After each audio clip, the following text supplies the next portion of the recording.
Okay, guys, we're finally here. We're going to be talking about the new season of Raising Kanan for Power. This season was insane for the start. Okay, so we're pretty much getting a alternate perspective of everything, of how the last episode took place, of how Neek somehow survived. Again, guys, this is spoilers, so if you haven't seen it, go watch it.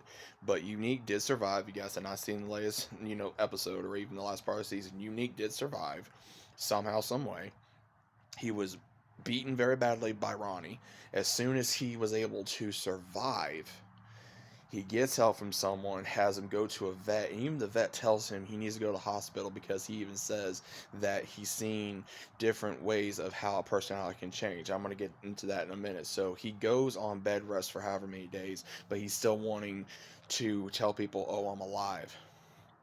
And he even tells him, like this guy early, he's like, no, if you go then you're gonna have problems. And then he tells him to do recon, and he finds out about Rock, being with his distributor and taking over his old territory and everything like that. He thinks that she just used him, just like between DEFCON and among others.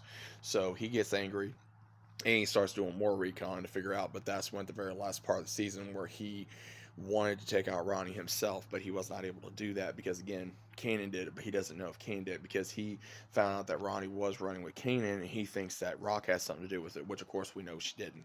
And of course, for Rock, found out she was pregnant with Unique's child.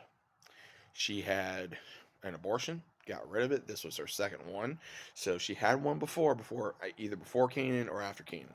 So now we've known that she has two.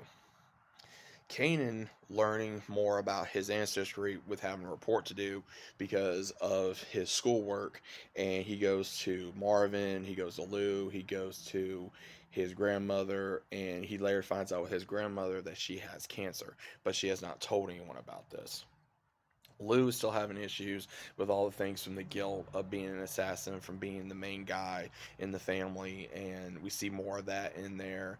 And talking about his father, same thing with Marvin. Marvin is pretty much doing his own thing as an assassin now, of talking about his father to Kanan, and then also taking out one of the. He didn't really take him out, but he pretty much pushed roughed him over for this guy, for the Italian guy that they're doing connections with because of him being married to his daughter, so that way they can go ahead and prove a point of not to mess with this person and disrespect the family and them still be good. So again, Marvin does that, gets in good graces. Then we see with Jukebox still trying to possibly think about going into the military, which more than likely she will, due to the story of how we know things are going to turn out. But overall, very interesting for the first episode. I think that, again, this is just more of a recap from a different perspective and a different view. So I highly recommend, if you guys have not seen the last episode, go check it out. This season's going to be crazy. From what I'm thinking, I think that there is a possibility Unique could be Slim, but he's going to be changing his name, or his personality may change to where he's going to go by Slim and no longer Unique, to where he's going to be in the shadows, and how he's going to learn, how Kane's going to learn from him. And then later on, we're going to see Tommy and possibly Ghost as well. So we're going to see that possibly very soon at some point. But guys, what do you think of this episode? What do you think of the return of Power Raising Kanan? Let me know about it down in the comments. Hope you guys enjoyed, and I'll see you as always on the next one.